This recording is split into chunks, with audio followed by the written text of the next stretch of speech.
serbisyong ibibigay ng FINA. Palalakihin pa namin ang pagbayad sa insurance claims. So, I would like to just assure everybody, huwag niyong inaalala na mababawasan ng serbisyo kahit na kanino. Wait lang po, wait. Ano po yan natin? May gusto sana ako sabihin sa iyo. Ano po yun? Gusto mo ba magtrabaho dito sa Europe? Sa Europe po? Oo. Tatakin kita dito. Ano po yung kailangan? Yung mga papeles mo. Papatirahin kita dito and yung mga kailangan mo, ako nang bahala. Basta magtatrabaho ka rito. Okay lang ba sa'yo? Opo. Sige, sasamahan kitang paayos yung papeles mo ha. Sige po, sige. Ticket mo pupunta rito. Sige po. Sige. Update na lang kita. Bye-bye. Bye po, thank you po. Sige. Igay, saan kayo pupunta? Sa airport. Uy, sama naman ako dyan. Di pwede, malayo yun. Nandiyan ba yung mga damit ko? Hindi, wala. Sige na po, sama na ako. Bawal, malayo yun. Eh, pwede pala ginawa ko gabi sama sa inyo. Yoma, huwag kang makasat ha. Sige na po. Di pwede. Sama na po ako. Malayo yun. Eh, nagkakabigyan ba kasama? Sige na, alis na ako. Sige po. Bye-bye. Bye-bye. Bahala ka dyan.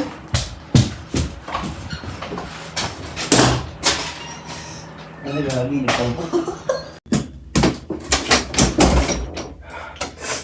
Ano ba yan? Di na ako sinama.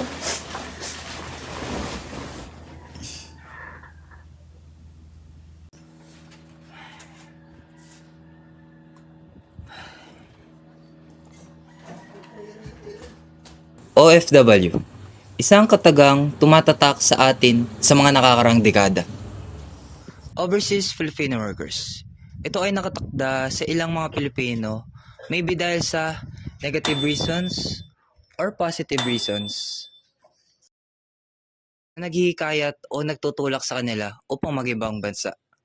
I guess we will never know.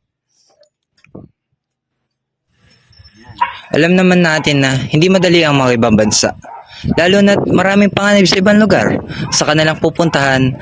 Aware naman tayo sa mga patuloy na nagiging biktima ng human trafficking o sexual harassment ng ating mga bayani sa ibang bansa. Ngunit, gayunpaman, marami pa rin mga Pilipino na patuloy na nakikipagsapalaran sa kabila ng hamon dito. Bakit kaya? Rito si Ate Ferlyn na nasa ibang bansa ng almost a decade. At naririto siya para maipaliwanag sa atin ang isang pananaw ng isang makabagong bayani na ating tinitingala. Ano po yung trabaho niyo dyan? Ang trabaho ko dito, nanny at saka housekeeper. Sige. Kirk. Ate Perlin, pwede po ba kayo magkwento kung paano nyo po napagdesisyonan na magtrabaho sa ibang bansa? And ano po yung naging factor or naging mga factor po ng paglipat nyo po sa ibang bansa? Kasi before, I'm working sa Ecozone. Alam mo yung SUMI? Opo. Yes, Doon ako nagwo-work. So dati, ang ina-apply ko lang talaga is makapunta ng Taiwan kasi maliit yung sahod sa Pilipinas. Yung work namin sa SUMI is almost 12 hours per day. Then shifting pa, tapos ang baba ng sahod. So all my friends there na say na punta tayong Taiwan or whatever. So nag-try ako mag-apply but hindi ako sinuswerte sa SUMI. And then, sa Taiwan. And then suddenly yung cousin ko, nag-message sa akin na if gusto ko daw pumunta ng Denmark. And I don't know what Denmark is. Honestly, I was like just saying yes kasi gusto ko talaga pangarap ko makapag-ibang bansa. That's the main factor, pangarap ko makapag-ibang bansa at gusto kong kumita ng malaki. At marami akong pangarap sa buhay siguro. Iyon, yun yung main factor, maliit lang yung kita natin sa Pilipinas and gusto ko mapag-ibang bansa talaga. Ganun. Baba po hanggang ngayon. I know. Kumbaga, yung trabaho is almost all your life pero yung sahod is sobrang 1/4 lang sa sinasahod ng dito. Minsan nga wala pa. So, since na-mention nyo na po yung Denmark po, dyan na po ba kayo nagtatrabaho ever since po nung mapunta po kayo? Hindi. Nung unang punta ko dito, nag-Denmark ako. Then after 2 years ng contract ko, nakapunta ako ng Norway. Kasi per contract eh. Then after contract ko again ng Norway, natapos yun, nagpunta ako ng Netherlands. And this is the last. France. Nasa France ako ngayon.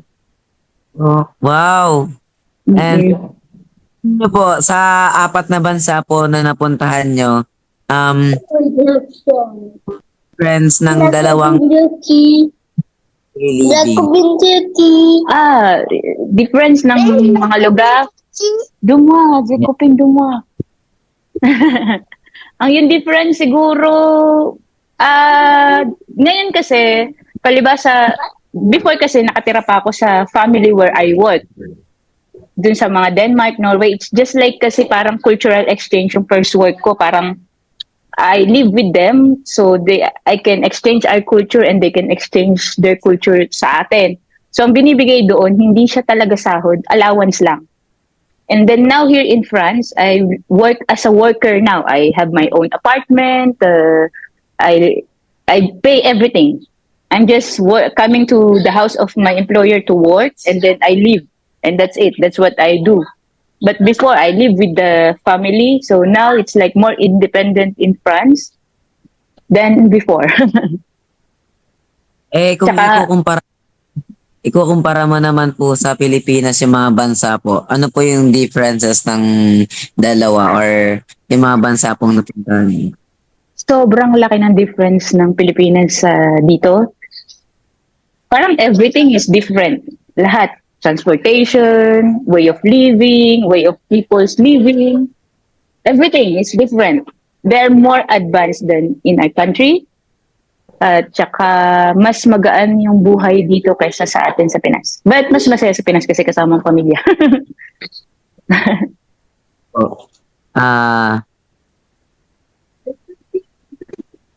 Next Yung- Sabi na po natin yung or natakal na po natin yung mga experience or yung mga daily living po. Sa anong paraan po kayo nakapag-cope up sa mga adjustments like yung homesickness po, mga ganun po? Paano po kayo nakapag-adjust doon? Almost naman na lahat ng napuntahan kong bansa is maraming Pilipino. That's the magic of Filipino. Everywhere you go, there's Philippine community everywhere, especially sa simbahan. You just go to the Catholic church, you can meet a lot of different Filipinos, and also madaming tulad ko na au pairs. Kaya mga Pilipino, yun. Mga po.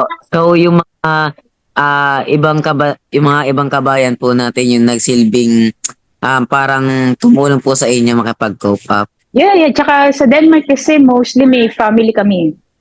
So may mga family kami doon na naka-live. So kaya hindi din ako masyadong homesick. Family po like yung home of Filipinos po, ganun po ba? No. Relative talaga. Like my auntie is there. Yes. So yung relatives niyo po is nasa Denmark na po talaga? May mga auntie na kami doon. So hindi na siya malaking adjustment. So meron talaga akong immediate, real family. Parang ganun. I see. Yeah. Sa next section po is since na ano po natin yung family, sa family po nyo sa Philippines, paano nyo po na stay or paano nyo po napanatili yung connection nyo po with them? Siyempre, yung tulad nito, video call, messenger, thank God na medyo advanced na tayo nung umalis ako. So, unlike before, di ba? Mostly writing lang. Ngayon, meron ng through phone. So, it's through that. Calling and, yeah. May I know kung kailan po kayo umalis? 2015, I think. 2015. Sa bagay, may mga phones na po nun. Yeah, may phone na, may Facebook na that time, pero hindi pa ganun kaano, pero it's more advanced than before. And ano po, paano nyo po nagagawa yun? Like, di ba po, parang detached screen, yung the keyboard lang po. Paano po kayo nakakapag-call internationally? Dun kasi sa dati kong amo, nung dumating ako ng Denmark, when I came there, binigyan nila ako ng laptop, ng cellphone, which is iPhone. So, through that. So, and yung family naman namin is may na sila. So, uy, yapay call. May mga, na rin sila, gadgets. Uy, pukwa! Wait lang ha.